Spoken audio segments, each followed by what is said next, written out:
Welcome to the season 1 recap. I have myself, Jason, and Guffy with me. And this is our new studio. So we're excited about the direction of where we're going and also really looking forward to sharing our key moments and memorable moments from season 1. Yeah, it was definitely a fun season.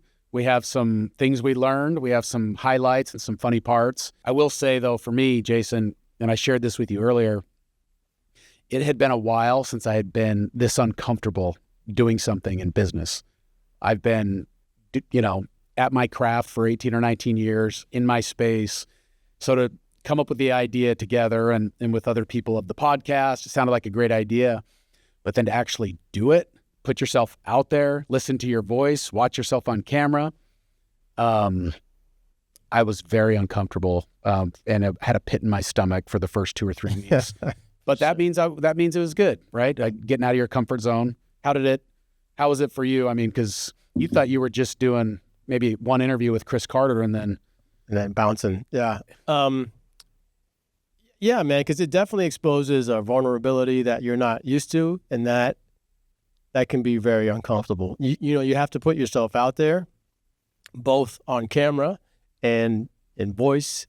And so it's just an experience that was really uncomfortable to begin with. And now we've gotten more comfortable with it, but definitely a great learning experience. And I will say, to add to the fun, it was definitely a lot more fun than I anticipated. Yeah. For not having any ambition to do this whatsoever. Again, I thought I was one and done. You said that after a lot of interviews or conversation, you'd be like, man, this is fun. Yeah, it's a lot of fun. I found that I get energy from this. Yeah. It's just great to learn as well. So I think I've learned a lot from our guests and their stories and their purpose, their whys.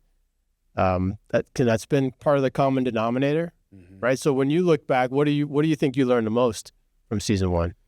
Well, like you said, everybody has a unique story. And so what I learned from each person is everyone has unique abilities. Everyone has a gift they can give to the world. Everybody at one level or another is, my brother and sister.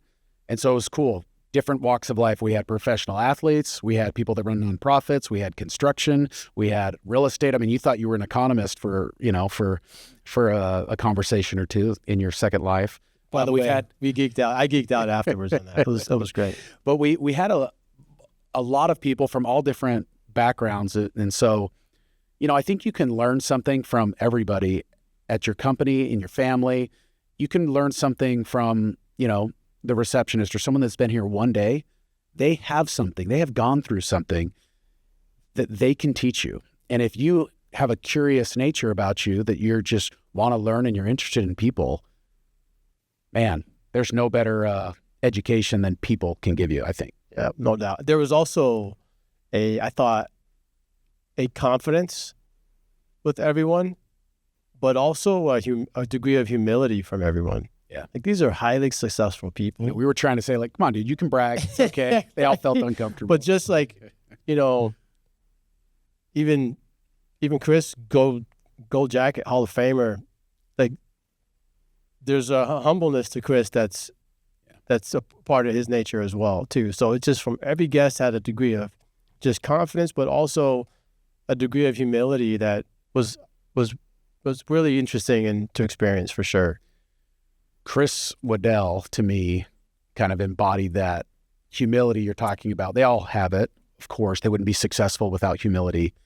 But Chris Waddell, the Paralympic athlete, to see someone that nice and like angelic, but then he's straight dog. Yeah, dude. I mean, the 11 gold medal. I mean, he was when this started being real fun for me, because I was super nervous when we first did Chris Carter. My first time ever interviewing anybody, let alone this guy that I've seen on TV. And sure. Chris Waddell, I had the same experience with Chris too, though, because Chris Waddell, I got a chance to spend some time with him, kind of off camera, off mic, and just a special dude. Yeah. Really super kind human being, and I'm looking forward to spending time with him in the future for sure. I mean, he invited me to Park City, so I'm going to take him up on absolutely. Go skiing. go skiing with him. Absolutely. Kevin Stipe was on our season finale. He is he's in the insurance industry like us, but when he said only one time in the last 30 years, our industry has taken a loss, retail agencies like the Mahoney Group and others, and it was 2009, the Great Recession, and it was only down 1%. It was just more confirmation that this is the greatest industry in the history of mankind, and I felt so lucky to be a part of it. What an industry to be a part of, man. It's a special industry. And the part about the industry I think is interesting as well is not only do we get a chance to spend some time with Kevin, but by the way, I feel like I learn something each and every time I run past Kevin or talk to He's Kevin. Smart, and he knows it, and I tell him he is, because he is. Kevin, you're smart. But just to continue down that path with him, and just, as he continues to help us as an organization and a firm, it's been great. So my favorite part about the podcast is I get to spend time with Milan, who is my daughter, who I tell and share all the time. She's my favorite human being in the whole wide world, favorite person. Milan, come out and say hi. Yeah, come out and say hi. Come. She is this has been my favorite part. This is Milan, guys.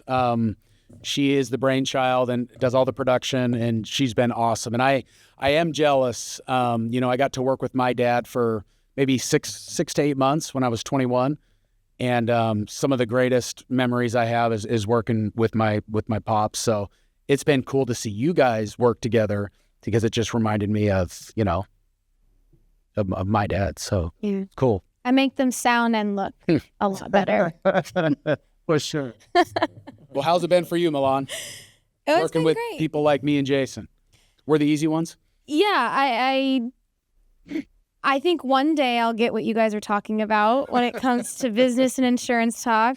I take notes. I don't really know really what you guys are talking about, but I love being here. Glad to be here, and I think it's Well, glad you're here. What'd you learn? What's the biggest thing you learned? How to podcast. Speaking of that, Jason, podcasting's hard. Interviews are hard to get people to talk about. You don't know what they're going to say, what they're like. It was challenging initially. It still is. It's not like I'm a pro, but it was harder than I thought. Yeah. My whole background is in broadcast journalism. So as far as interviewing and filming, that's where I am. But podcasting, I think the marketing part of it was hard because it's entirely different. Yeah. The storytelling is different. You were a part of the ASU podcast, though, right? Help with. Yeah. So that was for my capstone for my master's project. I put together a podcast. But even then, it was just my capstone project. Having a fully functioning podcast is so different. But yeah, I faked it till I made it, I guess. And now I know a lot about it. Season 2. I know all about that. Faking it till you make it. So, well, good. Well, thanks, Milan. It's been a pleasure to work with you. So, what are we missing? What's the first thing you think about when you wake up in the morning? Exactly.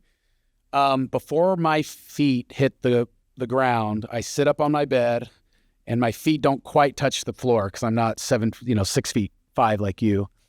And I think before my feet hit the floor every morning, I think, today is going to be a great day. What amazing things are going to happen to me today? And then I let my feet touch the floor, and I get my kids ready for school. And then I go and I work out and I listen to a podcast or something industry specific that I'm trying to learn. I figured if I can stay grateful and stay curious, those two states of mind seem to bring me the most joy and the most perspective. And so that's what I think about first thing in the morning. What about you, Jason? Yeah, so we stole that from Chris Carter, right? And he asked me, he goes, no one says they want to be great in the morning. I'm like, I didn't want to say, I do. I got it because he was, he was going through his thing. For sure. But I'm like, no, I do that. I do too. For me, every morning I make sure I have 3 things of gratitude. That's huge. So for me, it's the best way to start my day before I invite the outside world in. Yeah. Which is hard for me because I, try to get going right away. But so I try to start my day and end my day that way. But then ever since with Chris, I'm like, I'm going to have a great day today.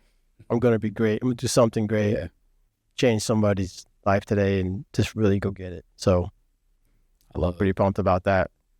Dream podcast guest. Who would be a lot of fun? Who would pique your curiosity? Who would you just geek out to have a conversation?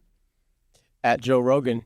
Joe Rogan. Okay, come on, Joe. I think Elon would be fun. Elon would be a great one. How about you? I think I have a couple more, but yeah, I have a couple too. But I mean, someone that I just think is funny and I grew up and I would just love to hear and tell stories is Adam Sandler. Yeah, that'd be great. I think he could just go forever. And, him being on Saturday Night Live and knowing Chris Farley. Sure. I mean, just knows every Hollywood star. And I'm sure he would have a lot of really, really cool, things. Another person, and this person's passed away, but was my idol growing up, was the way Junior Seau played football. With his energy and passion, as soon as I saw that, that's how I started approaching everything. I'm only going to do it with high energy, 100%. I'm going to take this math test like Junior Seau would. I'm going to do this like Junior Seau would. And he really had a big impact on the way I approach the day. Double nickels. Yeah, exactly. Double nickels. So yeah, those two, a lot. I mean, Elon to me, probably the most brilliant business mind, in the world. So yeah, I mean, I guess I probably should have broken it in buckets, right? I mean, athlete today. Yeah. What athlete today? An athlete today, it's hard not to say LeBron James, because of just what his career and what he's accomplished and the different teams he's been on. And, but I would probably say LeBron James, that would be something else to meet him and interview him, and get his perspective, because he came up through so much hype, and then to deliver, like, I would want to just talk a lot about that. I know you're an MJ guy, but facts. Yeah, what athlete for you? First person I thought of was Steph Curry. Yeah, very interesting. I mean, changed the game, right? Yeah. I think Steph, not only because of his mindset off the field and on the field, or off the court and on the court. I think he's more interesting off the court than on the court for me. So I think I'd probably say Steph at this moment. And then I had Tiger, Jordan, of course, but yeah, those are good ones. Yeah, for sure. Mike Tyson too, like, he would be a blast. It'd be awesome. Tom Brady would be amazing. Yeah. Those would be some dream guests. Milan, make it happen. Yeah, for sure. Get them on the schedule. Business. We talk Elon Musk. Yeah, Elon Musk. There's a guy named, Dr. Benjamin Hardy that wrote 10X is easier than 2X, Science of Scaling. He's my favorite author.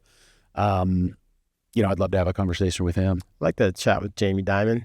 Jamie Dimon would be great. Be a good one to talk to. Just, who seems sharp is Scott Bessent, the Treasury Secretary. He's a smart dude. He'd be good to have on. Make it happen, Milan. So if you're listening, as we say, closed mouths don't get fed. So, but we're going to have a lot of business people on for, and dynamic people with great stories in season 2, and some athletes. We did interview an athlete today. I won't spoil it, but we're excited to start our season 2 with that. What do you think? What else besides season in the studio? You digging it, or is it? I am digging it. We're gonna do a little bit of. Still got some work in progress here, but yeah. The great sign, Savannah from our company, I think, found this sign. She did a great job. But yeah, excited, man. And one last thing, unless you have more, we became closer on this that's a good podcast. Yeah, we became more friends. Yeah. We're counterparts. Where I lead P&C, you lead EB, and but we didn't collaborate a ton before this, and now this has opened us up to collaborate more on other business projects with clients.